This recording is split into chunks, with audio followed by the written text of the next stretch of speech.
Indians ने भी Chinese embassy पे अटैक किया, एम्बेसी के अंदर घुस के शीशे तोड़े, पत्थरबाजी की और कुछ चाइनीज डिप्लोमेट्स को थोड़ा सूत भी दिया। बट इन 5 फुटियों को यह पता नहीं था कि भारतीय सेना किस मिट्टी की बनी है और इन धमकियों का कोई असर हुआ ही नहीं। सूबेदार साहब ने अपनी खुखरी निकाली और उसके दोनों हाथ ही काट दिए। जय हिंद, नमस्कार। ये तो हम सब जानते हैं कि 1962 में हम चाइना से वॉर में हार गए थे और हमारी टेरिटरी का एक बहुत बड़ा हिस्सा आज तक चाइना के कंट्रोल में है। लेकिन एक वॉर चाइना के अगेंस्ट ऐसा भी था जब हमारी फौजों ने चीनियों को धो धो के मारा था और मोस्टली लोग इस वॉर के बारे में नहीं जानते। इससे पहले कि हम आगे बढ़े, हमारी रिक्वेस्ट है कि आप हमारे चैनल को लाइक और सब्सक्राइब करें और हमारे वीडियोस को अपने फ्रेंड्स और फैमिली के साथ शेयर करें। 1962 के वॉर के बाद चीनियों ने सोचा था कि भारतीय सेना पे कभी भी हमला किया जा सकता है और इंडियन टेरिटरी पे कब्जा किया जा सकता है। बट इस वीडियो में हम आगे देखेंगे कि कैसे चीनियों की एक गलतफहमी इंडियन आर्मी ने अच्छे से दूर की। 1962 के वॉर के बाद इंडियन आर्मी ने अपने वेपन्स अपग्रेड किए, नई माउंटेन डिविजन्स बनाई और यह इंश्योर किया कि दोबारा से 1962 का रिपीट ना हो पाए।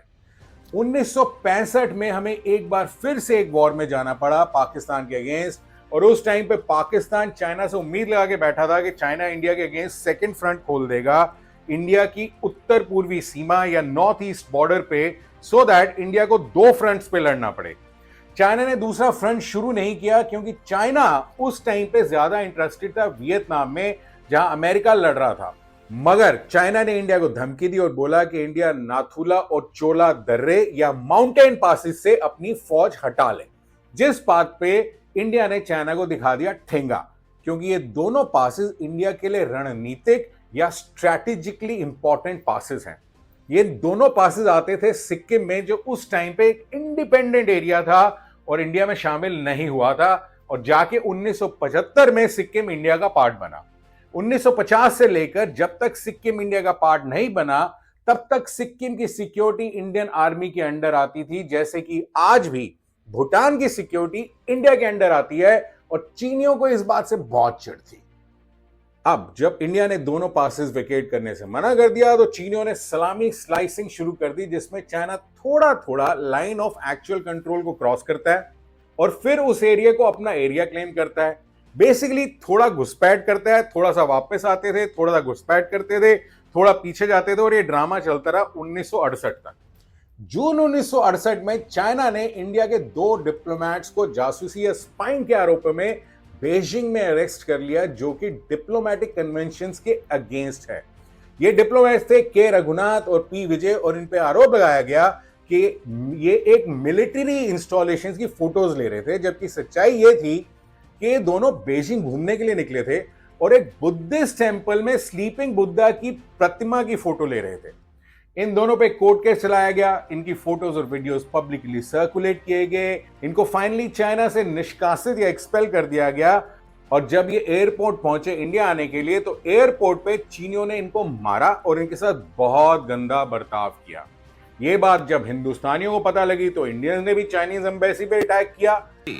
Crowds of angry Indian demonstrators were out for revenge. Police were ready to stop it going too far, but the mob was mad at the treatment meted out by Red Guards to 2 Indian diplomats in Peking. They were, it was claimed, brutally manhandled. Now is the time for retaliation. The Chinese flag was hauled down and torn to pieces. Donkeys with placards around their necks expressed the mob's views of Mao Zedong's teachings. Inside the embassy, the staff who had been told to quit sat tight. Now it was too late. Indian authorities warned them to stay put, or they couldn't be responsible. Embassy के अंदर घुस के शीशे तोड़े, पत्थरबाजी की और कुछ चाइनीज डिप्लोमेट्स को थोड़ा सूत भी दिया, यानी पिटाई कर दी। इंडियन गवर्नमेंट ने भी फर्म स्टैंड लिया और 2 चाइनीज डिप्लोमेट्स को एक्सपेल कर दिया इंडिया से और चाइनीज एम्बेसी को बंद कर दिया। चीनियों को इंडिया से इतने कड़क रिएक्शन की उम्मीद तो थी नहीं, और तब से लेके आज तक चाइना ने इंडियन डिप्लोमेट्स के साथ दोबारा ऐसी गंदी हरकतें नहीं की हैं, क्योंकि शायद उनको पता है कि अगर हम कुछ करेंगे तो उसका असर हमारी एम्बेसी पे भी तो पड़ेगा दिल्ली में। खैर, अराउंड 20 दिन में मामला थोड़ा ठंडा हो गया, बट रिलेशंस तो बद से बदतर होते जा रहे थे। इंडियन आर्मी ने डिसाइड किया है कि नाथुला और चोला पासेस में कंटीले तारों का बाड़ या बार्ब वायर फेंसिंग कर दी जाए ताकि चीनी बार बार अंदर ना आ पाए। और एज एक्सपेक्टेड चीनियों को भैया बड़ी तकलीफ थी इस फेंसिंग से। अगस्त 1967 में फेंसिंग का ये काम शुरू हो गया तो चीनी आर्मी अपने लाउड स्पीकर्स लेके आती है और इंडियन आर्मी को धमकी देती है कि काम बंद कर दो वरना 1962 वाला हाल कर देंगे। बट मगर लेकिन किंतु परंतु 1962 और 1967 की इंडियन आर्मी काफी अलग थी और फिर शुरू हो गया इंडियन आर्मी और चीनी आर्मी में गाली गलौज, हाथापाई और पथराव जो रेगुलरली हो रहा था। बट इससे आगे बात नहीं बढ़ी और फेंसिंग का काम धीरे धीरे चलता रहा। सितंबर के आसपास लेफ्टिनेंट जनरल जगजीत सिंह अरोड़ा जो कोर कमांडर थे इस एरिया के, उन्होंने इंडियन आर्मी को क्लियर ऑर्डर्स दिए कि काम रुकना नहीं चाहिए और चीनी जैसी हरकत करें उनको वैसा ही जवाब दिया जाए। 11 सितंबर को जब भारतीय सेना ने अपना काम दोबारा शुरू किया तो चाइनीज आर्मी का एक राजनीतिक कमिश्नर या पॉलिटिकल कॉमिसार काफी सारे चीनी सैनिकों के साथ वहां पहुंच गया और हमारे सोल्जर्स के साथ बहस और धक्का मुक्की करने लग गया। नाथुला पास के इंडियन आर्मी कमांडर थे लेफ्टिनेंट कर्नल राय सिंह और उनकी इस राजनीतिक कमिश्नर या पॉलिटिकल कॉमिसार से बहस शुरू हो गई और इस बहस में धक्का मुक्की भी हुई जिसमें इस कॉमिसर का चश्मा जमीन पे गिर के टूट गया। इसके बाद चीनी अपने बंकरों में वापस भाग गए और उन्होंने मीडियम मशीन गन से हमारे सोल्जर्स पे गोलियां चलानी शुरू कर दी और इस गोलाबारी में lieutenant colonel Rai Singh injured हो गए, लेकिन फिर भी उन्होंने अपने ट्रूप्स को लीड किया और उनको उनकी इस बहादुरी के लिए महावीर चक्र से सम्मानित किया गया। हमारे दो और बहादुर ऑफिसर्स वीर चक्र सम्मानित 25 साल के कैप्टन पृथ्वी सिंह डागर और महावीर चक्र सम्मानित 26 साल के मेजर हरभजन सिंह ने सोल्जर्स को इकट्ठा किया और चीनी सोल्जर्स पे हमला बोल दिया।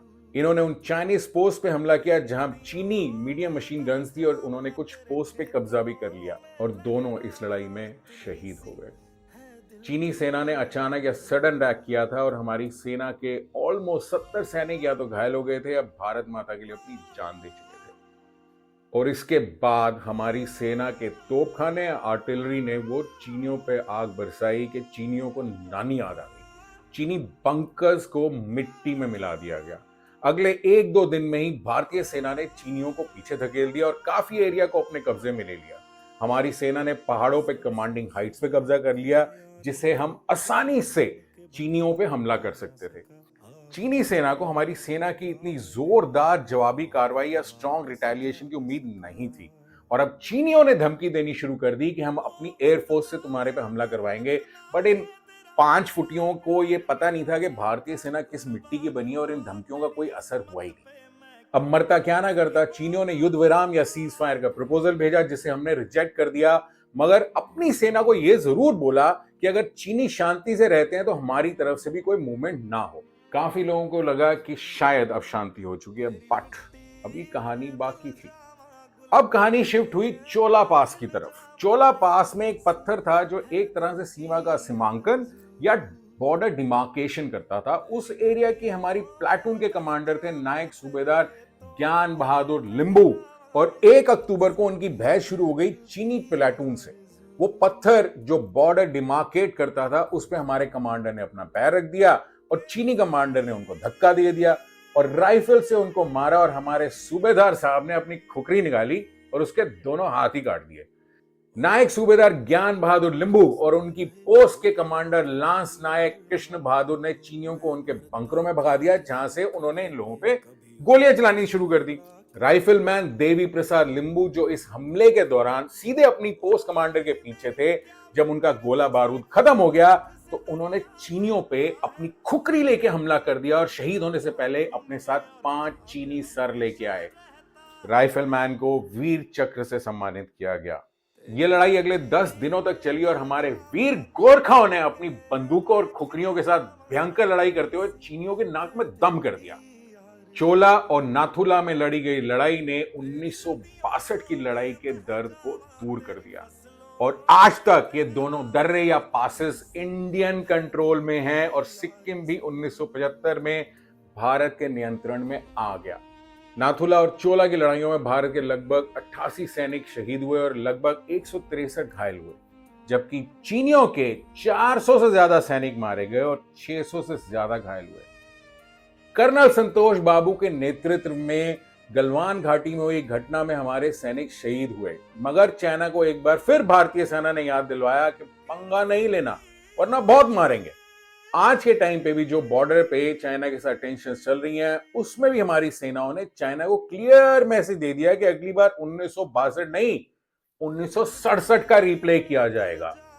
हम अपने वीर शहीद सैनिकों के प्रति गहरा सम्मान व्यक्त करना चाहते हैं और उनके परिवारों के प्रति भी आभार व्यक्त करना चाहते हैं कि उन्होंने हमारे को ऐसी वीर आत्माएं दी। ये कभी ना भूलें कि हम शांति से सोते हैं क्योंकि कोई हमारी सीमाओं को सुरक्षित रख रहा है और दुश्मन जानता है कि वो हमारे बहादुर सैनिकों से लड़ नहीं सकता। हमारे सैनिकों का सम्मान करें और प्लीज अपने बच्चों को भी हमारे बहादुरों का सम्मान करना सिखाएं। जय हिंद, भारत माता की जय।